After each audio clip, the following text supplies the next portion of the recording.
Alright, here is the deadlift, which is a good total body lift because it incorporates the erector spinae of the back, the glutes, the quads, the quadratus lumborum, the adductor magnus, the hamstrings, and the upper fibers of the trapezius, as well as the forearm muscles.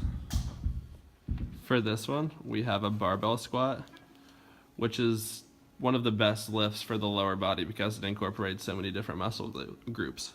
So we have the gluteus medius, the gluteus maximus, the hip flexors, partially the quads, the hamstrings, the rectus femoris, the vastus intermedialis, the vastus lateralis, and the vastus. Here we have the barbell squat, which is one of the best lifts for the lower body because it incorporates so many different muscle groups.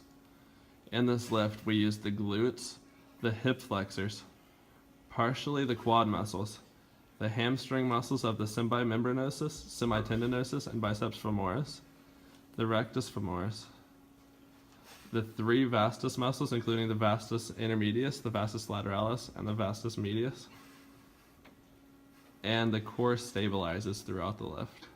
Here we have the single-legged leg curl. This exercise could also be done from a seated position. This exercise works the hamstring muscles of the semimembranosus, the semitendinosus, and the biceps femoris, which is the biggest of the three. It's important to do these one-legged as well as you do them two-legged because in baseball, we're never using two legs to produce power. We're just going off of one, and it's important to strengthen the stabilizers throughout the wind-up. That way you don't have to come back. Here we have the leg extensions.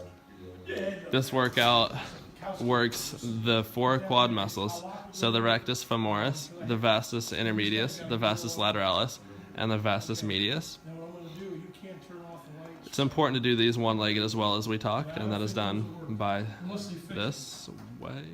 Here we have the standing calf raise.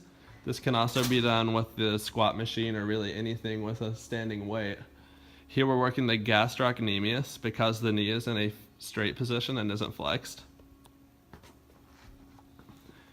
And then, if we use a seated calf raise, or we can even use the leg press to get some knee flexion, which will work the soleus more than the gastrocnemius. And it's important to incorporate both into your workouts because you need to get both the gastrocnemius and the soleus strengthened.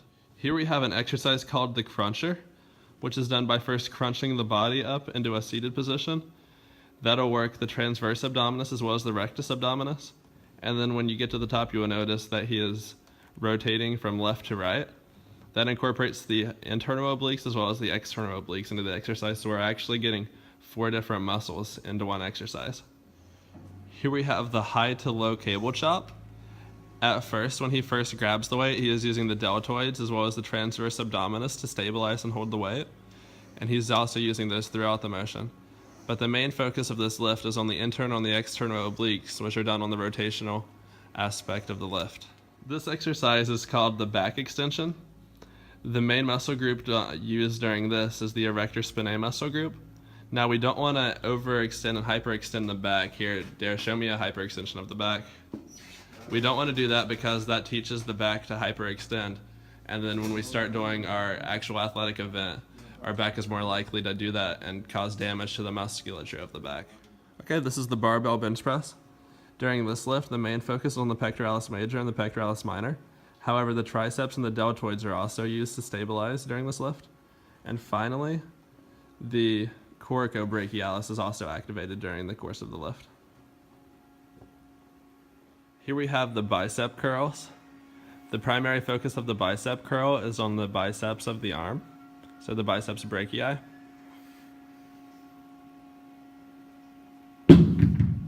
And now we have the triceps extension. The main focus of the triceps extension is on the 3 heads of the tricep. Now back to the curls. Doing a curl with this grip will work on the flexor muscles of the forearm along with the biceps. Now if we do a reverse curl, that'll work on the extensors as well as the biceps, so you can incorporate both forearm groups into the curl. Okay, we now have the ITY rotation of lifts. So we want to grab some light plates or dumbbells for this as we're working on the small delicate rotator cuff muscles, and we don't want to recruit any fibers of the larger muscles of the arm and shoulders. So these are the I's of the complex. Next will be the T's. and next will be the Y. So we're incorporating all 4 rotator cuff muscles. Here we have the seated row, which is an important lift for the back because it works on the upper back muscles of the trapezius, rhomboids, latissimus dorsi, and the teres major of the rotator cuff, and the splenius cervicis, as well as the posterior deltoid, the brachioradialis, and the biceps. So the entire muscular complex that works on the deceleration of the pitch is strengthened throughout this lift.